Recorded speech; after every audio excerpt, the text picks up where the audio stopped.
Boa noite, pessoal. Então, dando continuidade à nossa aula sobre aditivos e adições. Hoje nós vamos falar sobre outros dois tipos de aditivos e os aditivos especiais também. Finalizamos essa parte inicial. Bom, iniciando com os aditivos modificadores de pega, existem aditivos que são retardadores ou aceleradores do tempo de pega ou da taxa de desenvolvimento de resistência do concreto nas primeiras idades. E, nesse caso, esses aditivos vão conter algumas substâncias químicas. Então, algumas substâncias atuam como retardadores quando usadas em pequenas quantidades. Exemplo, até 0,3% em massa de cimento. Entretanto, quando utilizado em grandes quantidades, que é considerado a partir de 1% de massa de cimento, eu posso considerá-las como aceleradores. Os retardadores eles são empregados em concretagens em climas quentes, em que há uma redução no tempo de pega por causa da temperatura. Eles promovem também um atraso no endurecimento, o que permite um bom resultado no acabamento de superfícies arquitetônicas com agregados expostos, por exemplo. O mecanismo de retardo ele ainda está em estudo, mas sabe-se que os aditivos eles alteram o crescimento dos cristais ou a morfologia.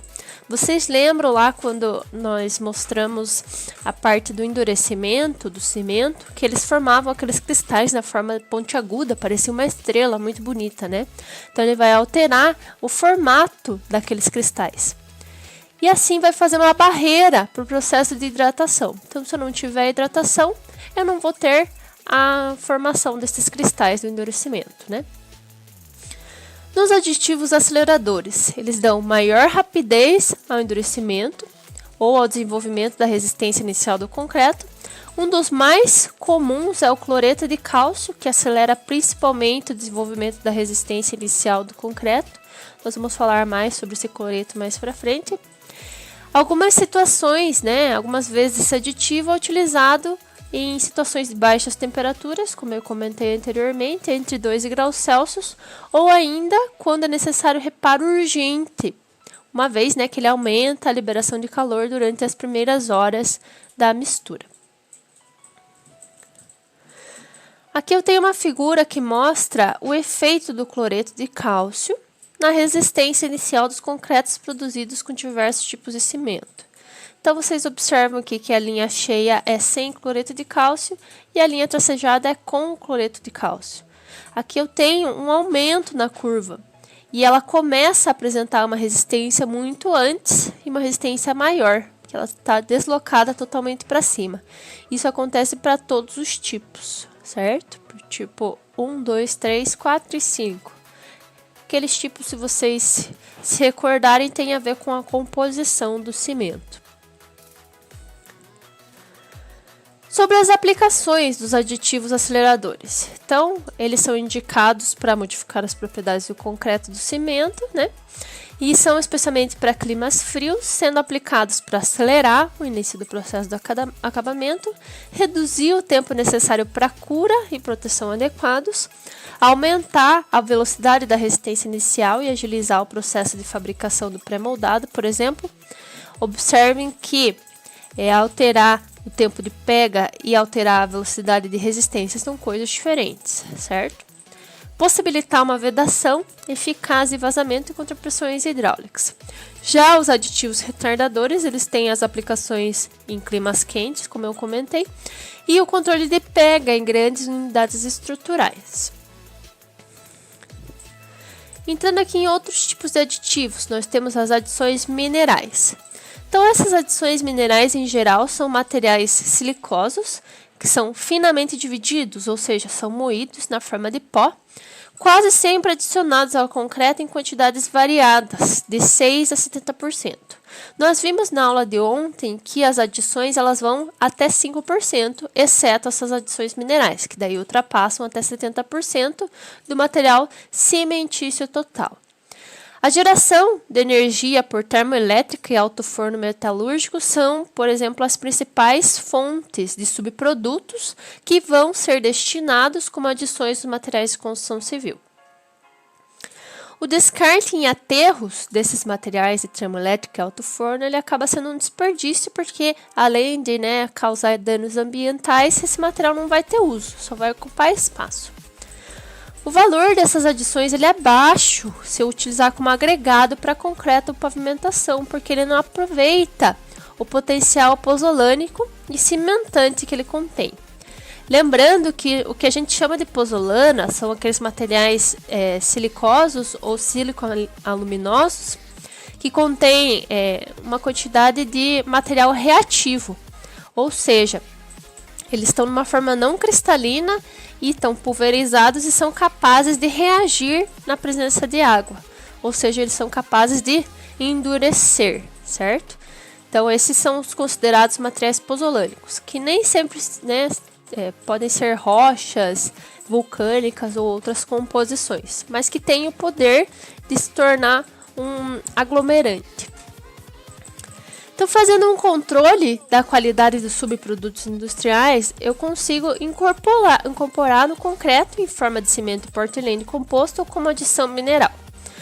No caso, quando o produto pozolânico ou cimentício possa substituir de forma parcial o cimento Portland, há uma considerável economia de energia e de custo, Quando os materiais são inertes, ou seja, quando não tem essa propriedade pozolana, eles são denominados como filler. Nós vimos isso lá em agregados. Então, ele é como se fosse um material sem propriedades de aglomerante e serve apenas como enchimento.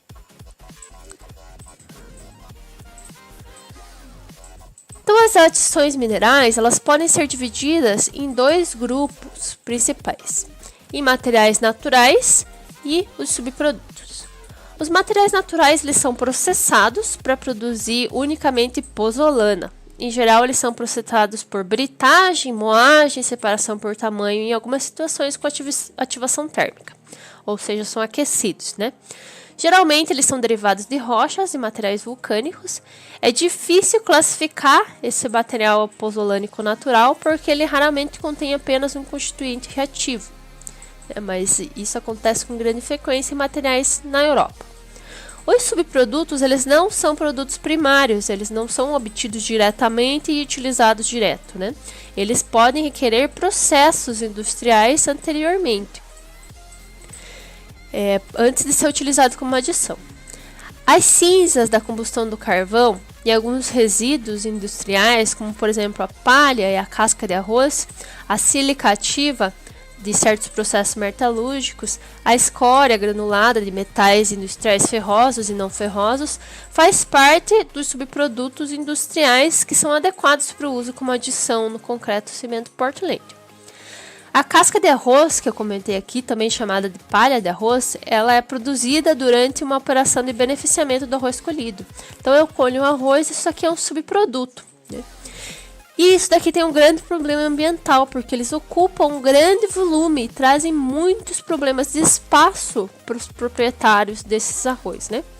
Então, para exemplificar, 1 tonelada de arroz colhido, 20% dessa tonelada colhida vai ser casca. Ou seja, 200 quilos. Esses 200 quilos vão se tornar 40 quilos de cinza. Isso daqui vai gerar um transtorno de logística e de espaço. Então, eu posso queimar esse material e utilizar como adição mineral.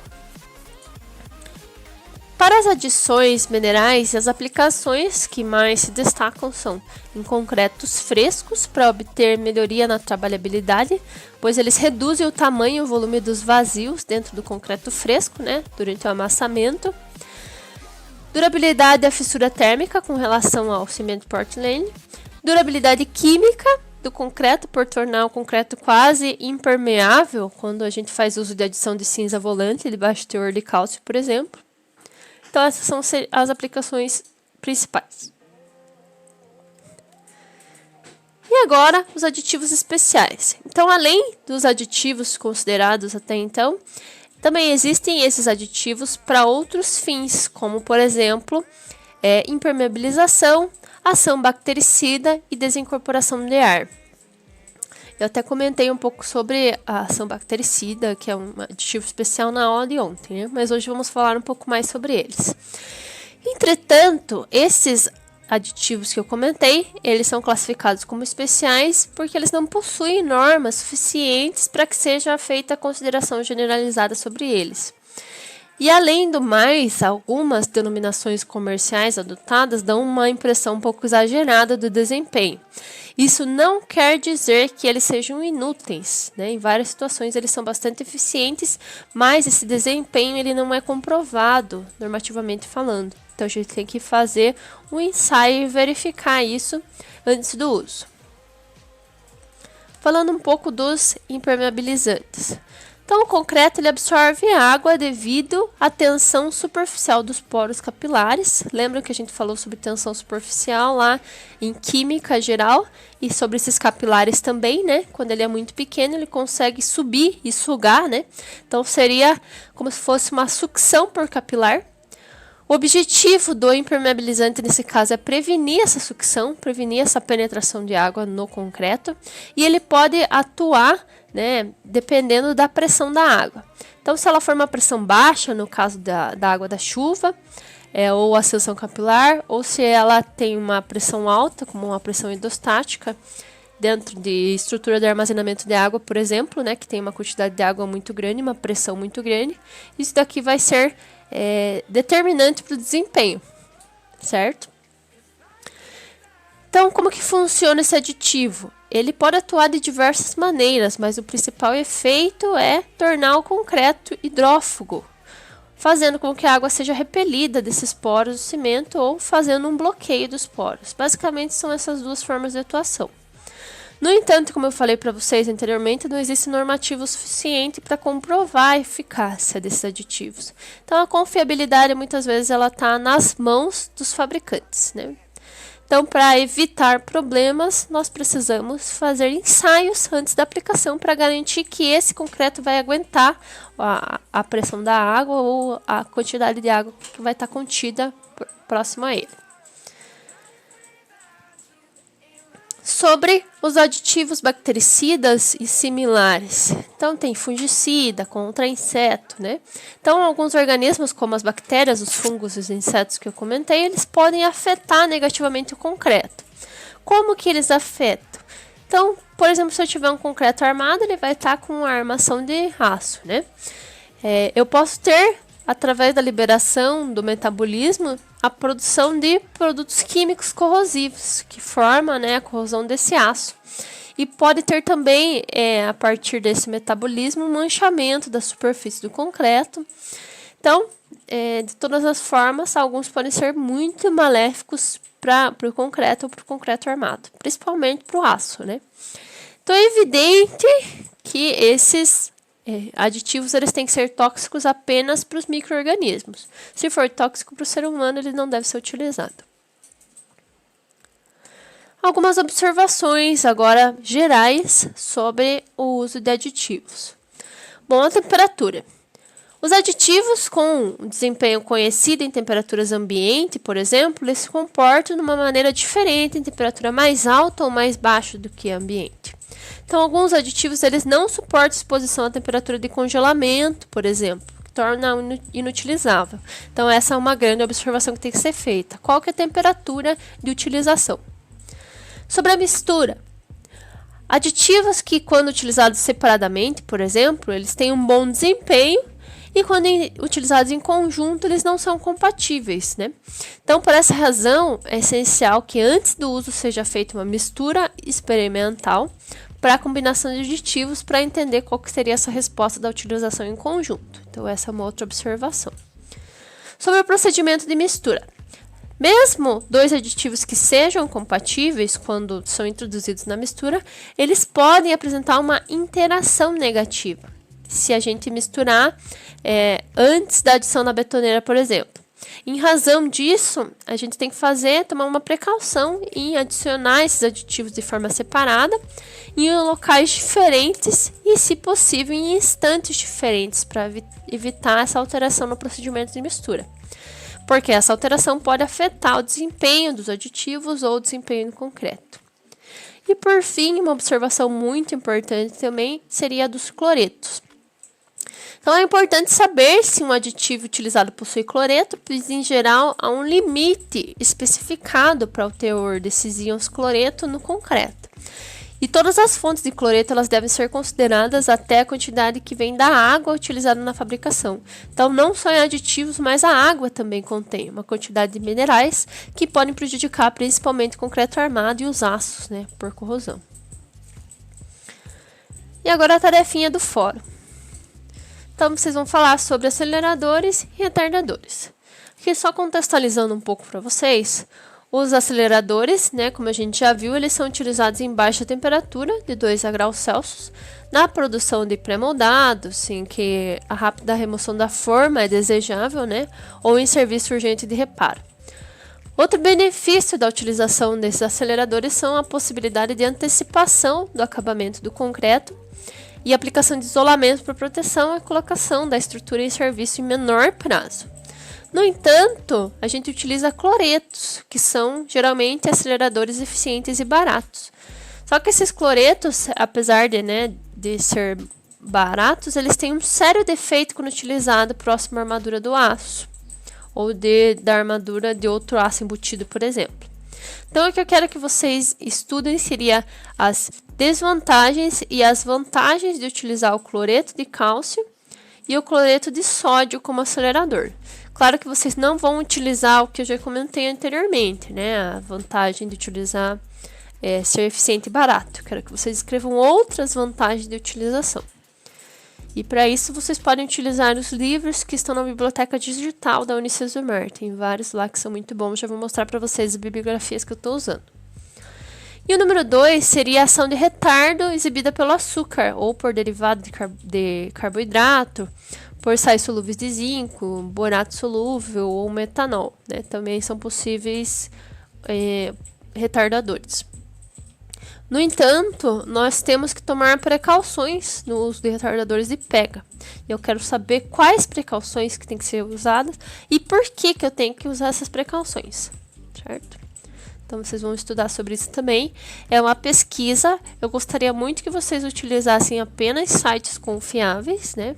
Então, Wikipédia, Brasil Escola, Mundo, não sei das quantas lá. Por favor, não usem. Usem sites do governo, sites de universidades, ou então artigos para referenciar. Ou vocês podem usar esses livros que estão disponíveis também lá na biblioteca da Unicesumar, certo? Então, aí fechamos a parte de aditivos. Vamos entrar agora em argamassas e concretos, que vai ser uma matéria um pouco mais extensa para o segundo bimestre. Se vocês tiverem alguma dúvida, podem perguntar no Zoom, estarei à disposição de vocês. Bons estudos e boa noite!